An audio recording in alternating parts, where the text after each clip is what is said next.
শুধু আমার প্রতিপক্ষ বন্ধু চমৎকারভাবে কথা রেখেছে এবং তার সঙ্গে গানটা আমার খুব ভালো লেগেছে। সাধনা সাধনা করো যত সাধনা, মা বাবাকে কেউ কষ্ট দিও না। এবং এই গানের মধ্যে আরো কিছু কথা শুনলাম, সুনজরে মা বাবার দিকে তাকাইলে তার নাকি হজ হয়ে যায়। বাহ, চমৎকার, খুব সুন্দর গান, খুব সুন্দর কথা। কিন্তু আপনি কেন গাইলেন এই গানটা? আপনাকে কি কখনো আমি বলছি যে মা বাবার সাধনা করি না, আমি মা বাবার ভজন আমি করি না, মা বাবা মানি না? এরকম কোনো ফকিরা বলে নাকি? আমার তো জানা নাই। ফকিরের মধ্যে কয়েকটা প্রকার ভেদ আছে এবং কিছু বাস্তব অবাস্তব মুখী কথা আছে। যেমন ঘরে থেকেও ফকিরি হয়, আবার কেউ বাইরে গিয়েও ফকিরি করে। ফকিরি সব জায়গায় করা যায়। কেউ ঘরের মধ্যে থেকে ফকিরি করে, আবার অনেকেই আছে বাইরে গেলেও তার ফকিরি হয় না, বাইরে যায়, বাইরে থেকে কামাই রোজগার করে এনে সংসারে দেয়, তাদের কি ফকিরি হয়? হয় না। আবার কেউ সংসারের মধ্যে থেকে নিজের ধন সম্পদ সব মানুষের জন্য বিলায় দেয়, এটাকেও কিন্তু ফকিরি বলে। তা আপনি কি বুঝাইতে চাইলেন? আমি তো কখনো বলি নাই মা বাবার সাধন করতে হবে এবং মা বাবার দিকে সুনজরে তাকাইলে, মায়ের সাধন করলে হজ হয়, এটা আমার মনে হয় ফকিররাই কয়, কোনো মোল্লার মুখেই প্রথম শুনলাম। যাই হোক, শেষের দিকে ওনাকে আমি আর বেশি কিছু বলতে চাই না, তবে আমাকে বলছে ডাব খাইতে চাইলে সংসার করতে হবে, আর সংসারই যদি না করেন তাহলে ফকির কোত্থেকে হবে? না, সংসার করলে ফকির হয় না, ফকিরের জন্ম দেওয়া যায় না। সংসার করলে সন্তান হয়, আর ফকির আর সন্তান, ফকির আর সাধারণ মানুষের মধ্যে অনেক পার্থক্য। সাধনা করলে ফকির হয়। হ্যাঁ, ফকিররাও ডাব খায়, তবে আপনাদের মতো ওই রকম গাছের ডাব না। আমার দয়াল নামের শোধা, আমার গুরু নামের শোধা, সেই শোধাই ডাবের চাইতে, ডাবের পানির চাইতে অনেক উন্নত মানের। সেই শোধা তারা খায়, তাদের ওই গাছের ডাব খেতে হয় না। আমি একটা গান করছিলাম, গানটা উনি বললো আপনি এত ব্যস্ততার মধ্যে গান লেখার সময় পান কই? আর এইগুলো নিয়েই তোমার ব্যস্ততা, গানের বাইরে তো আমি না। যাই হোক, উনি এর আগের আসরে আমাকে একটা কথা বলছে, আমি নাকি 1.5 টাকার ফকির, মানে নানান কথা সে গানের মধ্যে বলছে। তবে আপনার মুখে যেন জয় হয়, 1.5 টাকা তো অনেক বড় কিছু। 1 টাকা বললেই কত কিছু, 1 টাকাই তো 16 আনা। একটা ফকিরের যদি 16 আনা আদায় হয়ে যায়, তার আর কি লাগে? হ্যাঁ, আর 1.5 টাকা তো 16 আনার উপরে আরো 8 আনা, আরো 8 আনা। তো আপনার মুখে যেন জয় হয়, আমি যেন 1.5 টাকার ফকির হইতে পারি, এটা আপনি দোয়া করেন। আমাকে প্রশ্ন করেছেন নামাজ ছেড়ে দিয়েও একজন রসুল পাকের দেখা পেয়েছেন, এটার অর্থটা কি, কিভাবে? চমৎকার প্রশ্ন। এক নামাজি, সে খুব নামাজ পড়তো, কিন্তু একজন গুরুর বাড়িতেও যাইত। তো একদিন গুরুর বাড়িতে গিয়ে খুব দুঃখ করে বলতেছে যে দয়াল, আমি তো অনেক নামাজ পড়ি, সেই নামাজের মধ্যে সুন্নত ফরজ সবই আমি আদায় করি, ফরজ পড়ি আল্লাহর নামে, সুন্নত পড়ি রাসূলের স্মরণ করে, কিন্তু আমি কোনোদিন আল্লাহ রাসূলের দেখা পাইলাম না। গুরু বলছে কি, তুই এক কাজ কর বাবা, তুই এই আগামী যে নামাজটা পড়বি সামনে, এটার মধ্যে ওই তোর ফরজ সুন্নত এগুলো কোনোটাই পড়ার দরকার নেই, তুই বাদ দে নামাজ পড়া। তো গুরু যখন এই কথা বলছে, সে বাড়িতে যায় খুব চেষ্টা করতেছে নামাজ বাদ দিবে, কিন্তু নামাজের যখন সময় হয়েছে, নামাজই তো তার তো নামাজ ধ্যান খেল, সে নামাজ তার পড়তেই হবে। গুরুর কথা মানে কোনোভাবেই রাখতে পারতেছে না, অবশেষে ফরজ পড়েই ফেলছে। ফরজ পড়ে মনে হয়েছে যে না, গুরু নিষেধ করলো তাও পড়তেছি, আচ্ছা ঠিক আছে সুন্নত নাই পড়লাম, সুন্নতটা আর পড়ে নাই। রাত্রবেলায় যখন শুয়ে আছে, আমার নবী তার ঘরে চলে গেছে, গিয়ে বলতেছে বাবা, তুই প্রতিদিন কি সুন্দর করে নামাজ আদায় করিস, আজকে এমন কি হইল তুই আমার সুন্নতটা আদায় করলি না? সকালবেলা ওই ভক্ত তার গুরুর বাড়িতে গিয়ে গুরুকে বলতেছে দয়াল, আমি বড় অন্যায় করে ফেলেছি। বলে কি অন্যায়? বলে আপনি বলছেন নামাজ পড়িস না, তাই তো আমি কালকে আপনার কথা রাখতে পারি নাই, ফরজটা পড়ে ফেলছি কিন্তু সুন্নতটা পড়ি নাই, এটা আমি বড় অন্যায় করেছি। বলে কেন?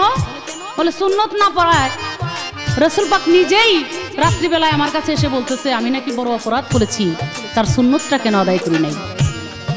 গুরু তখন চোখের পানি ছেলে দিয়ে বলল, বাবারে তুই তো আমার কথা শুনলি না, যদি পরিপূর্ণভাবে তুই আমার কথা শুনতি, কেবল তো নবী আসছিল, আল্লাহ নিজেও এসে তোর সাথে দেখা করে বলতো, বাবা তুই আমার ফরজটা কেন করিস নাই।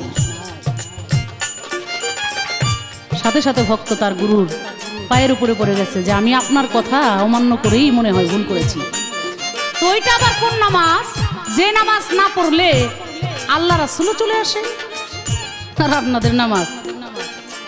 যাক, আর কিছু বলবো না, শেষের দিকে যেহেতু আমি আমার দর্শক শ্রোতাদের জন্য একটি বিচ্ছেদ গানের সুরে সুরে শেষ করতে চাই আজকের আসর। ডাকি তোরে বন্ধুরে,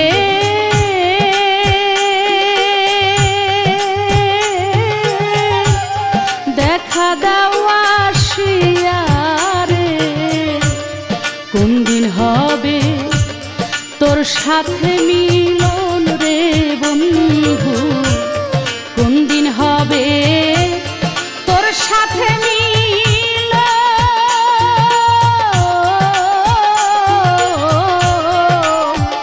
আশায় গেল রে জীবন, আশায় গেল রে জীবন।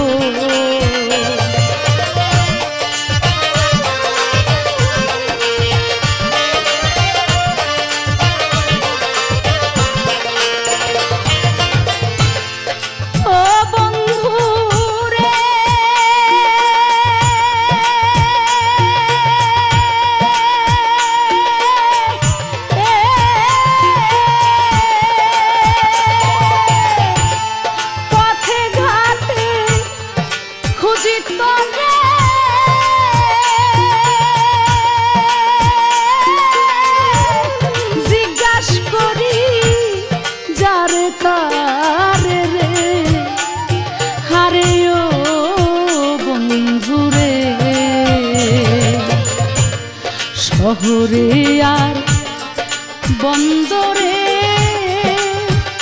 আমি খুঁজিলাম প্রতি ঘরে, কোথাও না পাই তোমার দর্শন রে বন্ধু, কোথাও না পাই তোমার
যায় না তো আর এ প্রাণ রাখা, ওরে আমার একবার এসে দাও হে দেখা, আমার আশা করো হে পূরণ রে বন্ধু, আমার আশা করো হে পূরণ।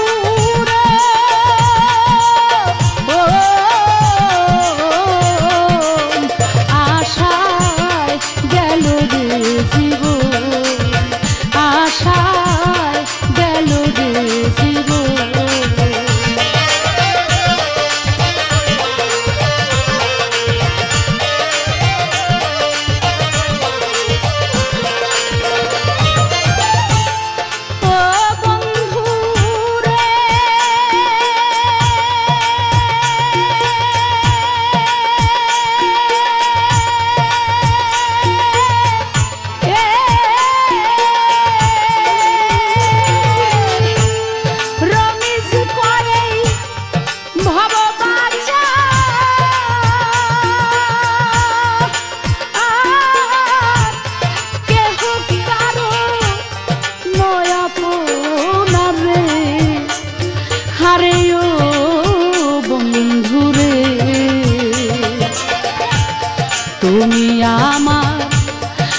তুমি তো মহা ওরে বন্ধু তুমি ছাড়া কে আছে আর তুমি বিনে কে বুঝবে বেদন রে বন্ধু তুমি বিনে কে বুঝবে বেদন ও আশায় গেল রে জীবন